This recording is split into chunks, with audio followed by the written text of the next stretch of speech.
नमस्कार, one India news plus में आपका स्वागत है। जयपुर नहारी का नाका स्थित मदरसा जामिया तैयबा में महिलाओं के इतिहास साहस पर रोशनी डालते हुए परवीन बानो ने बताया, इस्लाम और महिलाओं के बारे में वर्तमान चर्चा अक्सर चरम विचारों में उलझ जाती है।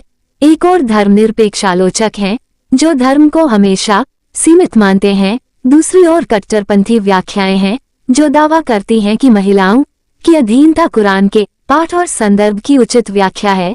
इस दूसरे दृष्टिकोण का खंडन करने के लिए हमें गहराई से देखने, गलतफहमियों का विश्लेषण करने और कुरान की नैतिक नींव पर ध्यान केंद्रित करने की आवश्यकता है। इसने 7वीं शताब्दी के अरब में लैंगिक न्याय का एक अभूतपूर्व विचार प्रस्तुत किया। सशक्तिकरण का विचार कोई नई पश्चिमी अवधारणा नहीं है, यह एक मूल इस्लामी सिद्धांत का पुनरुद्धार है जो सभी मनुष्यों को लिंग की परवाह किए बिना नैतिक जिम्मेदारी में समान मानता है।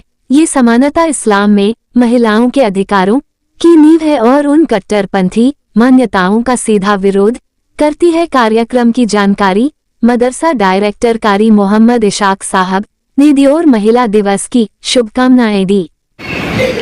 इस्लाम, महिलाएं और सशक्तिकरण की नैतिकता। इस्लाम और महिलाओं के बारे में वर्तमान चर्चा अक्सर चरम विचारों में उलझ जाती है। एक और धर्मनिरपेक्ष आलोचक है जो धर्म को हमेशा सीमित मानते हैं, दूसरी ओर कट्टरपंथी व्याख्याएं हैं जो दावा करती हैं कि महिलाओं की अधीनता कुरान के पाठ और संदर्भ की उचित व्याख्या है।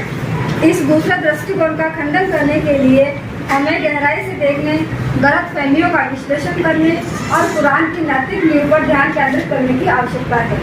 इसने 7वीं शताब्दी के अरब में लैंगिक न्याय का एक अभूतपूर्व विचार प्रस्तुत किया।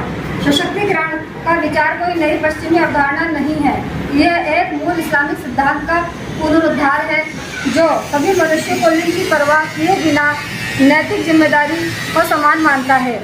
यह समानता इस्लाम में महिलाओं के अधिकार की नींव है और उन कट्टरपंथी मान्यताओं का सीधा विरोध करती है जो दूसरों को बहिष्कृत करने के लिए धर्म का उपयोग करते हैं। इस सत्तात्मक दृष्टिकोण के मूल में मानवीय गरिमा की गलतफहमी है। ये मान्यताएं अक्सर दावा करती हैं कि पुरुष स्वाभाविक रूप से श्रेष्ठ है और एक पद अनुक्रम के बनाने के लिए कुछ आयतों का संदर्भ के अनुसार उपयोग करती है। पितृसत्तात्मक कथा के मूल में सत्तात्मक गरिमा की गलत व्याख्या है।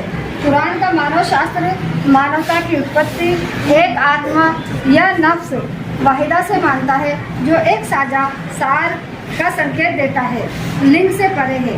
जब कट्टरपंथी सुरक्षा के बहाने महिलाओं को घर में कैद रखने की वकालत करते हैं तो वे प्रभावी रूप से महिलाओं की उनकी अंतर्निहित गरिमा से वंचित कर रहे होते हैं जो सृष्टिकर्ता ने सभी मनुष्यों को प्रदान की है। ये गरिमा किसी पुरुष संरक्षक का उपहार नहीं, यह एक अविभाज्य अधिकार है।